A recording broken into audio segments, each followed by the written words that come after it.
सपना, अरे ओ सपना, कहाँ है तू? जरा नमक तो लाना।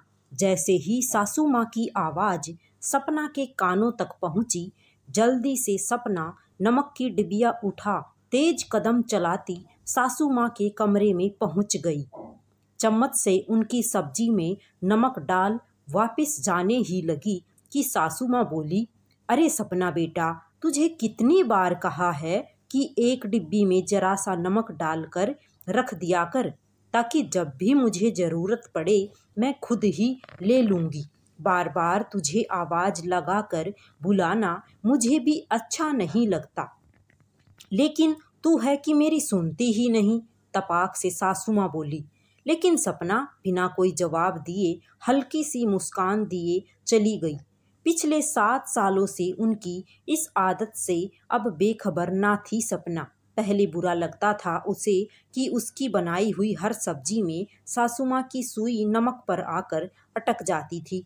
कई बार नाराजगी भी दिखाई सपना ने, परंतु ज़्यादा बोलना उचित नहीं समझा। आखिरकार घर की बहू जो ठहरी, यही बात अगर बेटी बोल दे तो कोई दिक्कत नहीं होती, परंतु बहू के कोई भी बात बार बार कहने पर कलेश का कारण अवश्य बन जाती। यही सोच सपना ने चुप रहना ही सीख लिया था।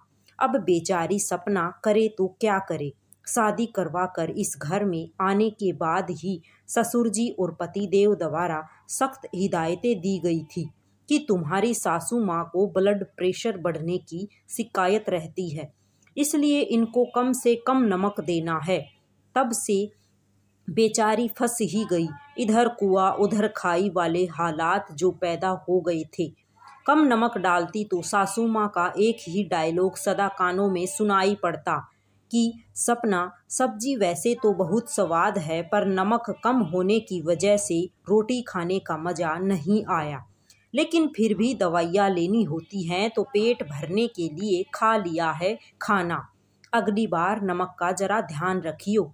एक दिन तो हद ही हो गई जब सपना ने सासू माँ को खुश करने के लिए सब्जी का नमक थोड़ा तेज कर दिया। बस जी, फिर क्या था, बड़े मज़े से रोटी का स्वाद लेते हुए खाना खाया और शाम तक जी ब्लड प्रेशर बढ़ गया सासू माँ जी का। अब जी सारा दोष जा पहुंचा सपना के ऊपर, क्योंकि सासू माँ अपना दोष तो बताने से रही। नाक जो कट जानी थी, बस तब से ठान चुकी थी सपना की अब चाहे जो मर्जी हो जाए, वो सासू माँ की चिकनी चुपड़ी बातों में नहीं आएगी।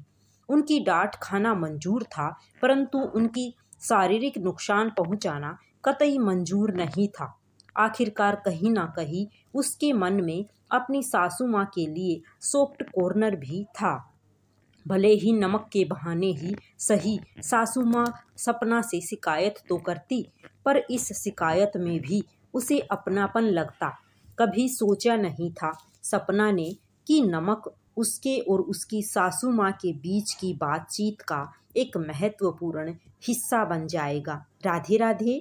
सभी को जय श्री कृष्ण।